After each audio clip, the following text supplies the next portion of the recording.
నమస్తే, welcome to our channel. నేను పద్మిని. ప్రస్తుతంతో పాటు ప్రముఖ ఆధ్యాత్మికవేత్త, ప్రముఖ న్యూమరాలజిస్ట్, లక్ష్మీ నరసింహస్వామి ఉపాసకురాలు శ్రీమతి స్రవంతి గారు మనతో పాటు ఉన్నారు. మాట్లాడదాం. నమస్కారం అక్క.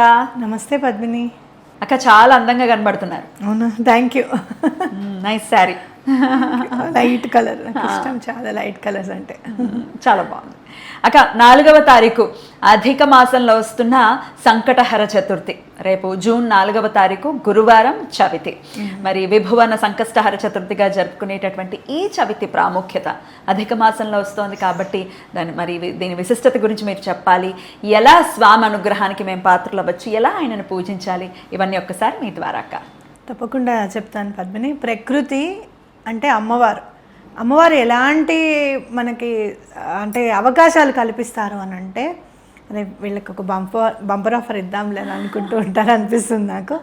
ఈ అధిక మాసం అనేది చూసావా, చంద్రుడు ఆవిడ ధరించారు కాబట్టి అంటే కాలాన్ని మనకి అనుగుణంగా చేస్తారు.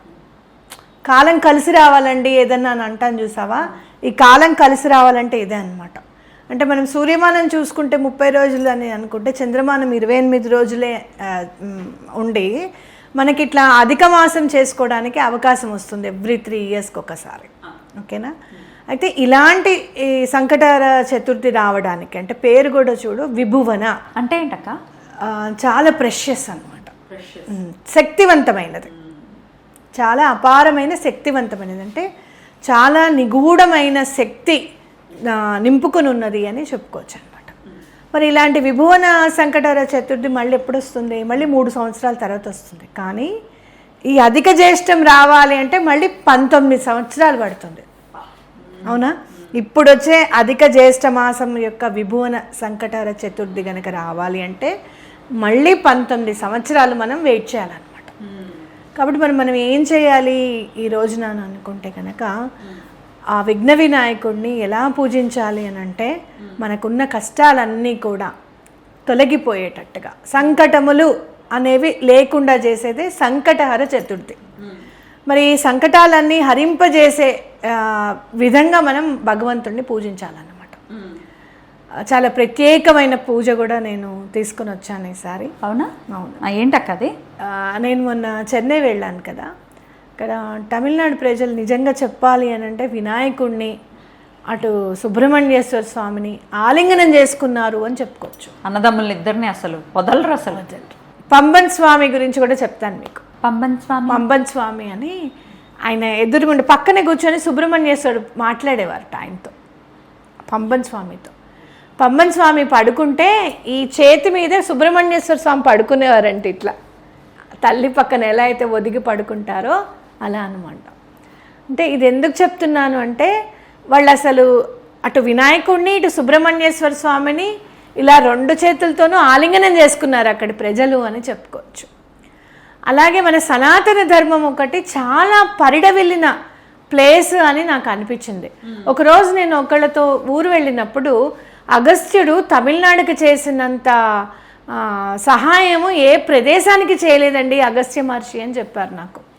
ఎక్కడ చూడు అగస్త్యుడు ప్రతిష్ఠించిన లింగాలు కానివ్వు, గుళ్ళు కానివ్వు, అసలు మామూలుగా ఉండవు పద్మిని. అక్కడ టెంపుల్స్ కూడా మామూలుగా చెన్నైలో చాలా పెద్ద ఇది కదా, పెద్ద పెద్ద ఎకరాల్లో ఉంటాయి మామూలు గుళ్ళు కూడా. ఎప్పుడో పాతవి 700 సంవత్సరాల క్రితంవి, 1000 సంవత్సరాల క్రితంవి నేను మొన్న వెళ్ళి చూసి వచ్చాను. అయితే వాళ్ళు చేసుకునే పూజ అనమాట. సుజాతక్క వాళ్ళు అక్కడ ఉన్నారు కదా, తను అన్నారు, స్రవంతి ఈ పూజ నువ్వు చెప్పొచ్చు తెలుసా వినాయకుడికి సంబంధించింది అంటే, తప్పకుండా టైం వచ్చినప్పుడు చెప్తాను అక్క అని చెప్పాను. ఈ విభువన సంకటహర చతుర్థి నుంచి మీరు స్టార్ట్ చేయండి ఆ పూజ. చాలా కేర్ఫుల్గా చెప్తాను. ఇది అంటే డిసైడ్ రాలేదు, లేకపోతే కనుక నేను తయారు చేసుకొని వచ్చేదాన్ని. మీరు ఫస్ట్ 3 కొబ్బరికాయలు తీసుకోండి. 3 కొబ్బరికాయలు అంటే పీచు ఇట్లా కొంచెం మరీ సన్నగా లేకుండా కాస్త ఎక్కువగా ఉండే కొబ్బరికాయలు తీసుకోండి. పీచు అంతా తీసాక మనం పైన పిలకలాగా వదిలేస్తాం కదా, కంపల్సరీ ఉండాలి కదా, అవి 3 తీసుకోండి. తర్వాత ఆ కొబ్బరికాయల్ని చక్కగా నీళ్ళతో కడగండి. కడిగేసిన తర్వాత కొంచెం పసుపు రాయండి వాటికి. పసుపు రాసి, మీకు బొట్టు కూడా పెట్టమని చెప్పలేదు, పసుపు ఒక్కటే రాయమన్నారు. ఈ పురికొస ఉంటుంది కదా, ఆ పురికొసకి దబ్బనం చూసి కొబ్బరికాయ జుట్టులో నుంచి, పిల్లకంటాం మనం, జుట్టులో నుంచి లాగండి. లాగిన తర్వాత ముడి వేయండి. కొబ్బరికాయకి కొబ్బరికాయ మధ్యలో ముడి ఉండాలన్నమాట. ఓకేనా? అలా 3 కొబ్బరికాయలు మాలలాగా చేసి వినాయకుడికి ఇవ్వండి. వినాయకుడు మెళ్ళో వేయించాలి. అయ్యో బరువు అవుతుందేమో. ఆయన ఎంతో బరువును మోస్తాడు, అవునా కదా? అవును. ఆయన పొట్టేంటంటే సమస్త భూమండలంలో ఉన్నంత బరువు అంతా కూడా నేను మోయగలుగుతాను. ఇంత చిన్న రూపమైనా సరే, నేను ఎలాంటి బరువునైనా సరే నేను మోయగలుగుతాను. చాలా మనం విపరీతంగా తిన్నామనుకో మనం నుంచోలేం పద్మిని, కాసేపు పడుకోవాలనిపిస్తుంది, కూర్చుంటే కూడా పొట్టడ్డు వస్తుంది, అవునా కాదు?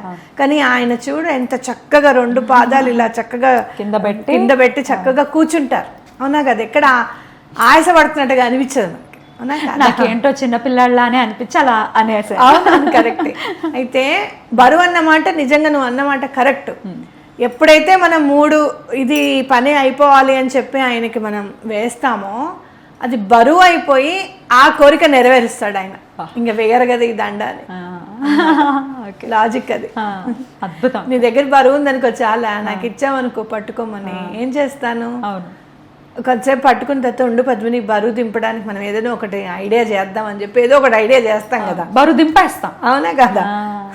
కాబట్టి ఇదే అక్కడ లాజిక్ అనమాట. అయితే ఫస్ట్ 3 వారాలు 3 కొబ్బరికాయలు వేయండి. అంటే బుధవారాలు ఫస్ట్ 3 సంకటహర చతుర్థులు 3 మాలలు వేయండి. ఇప్పుడు వేశారు, మళ్ళీ సంకటహర చతుర్థి నెక్స్ట్ జ్యేష్ఠ మాసం వస్తుంది, నిజ జ్యేష్ఠం, ఆ తర్వాత మాసం వస్తుంది, వేయండి. ఆషాఢం వేసేసేయండి. అప్పటికి మీ కోరిక నెరవేరుతుంది. ఒకవేళ నెరవేరలేదు మళ్ళీ 5 కొబ్బరికాయలు వేయండి, ఓకేనా? అలా 2 వారాలు వేయండి. 2 వారాల 2 నెలల నాకు వారానికి 2 నెలలు వేయండి మళ్ళీ. అంటే శ్రావణ మాసం భాద్రపదం వేయండి.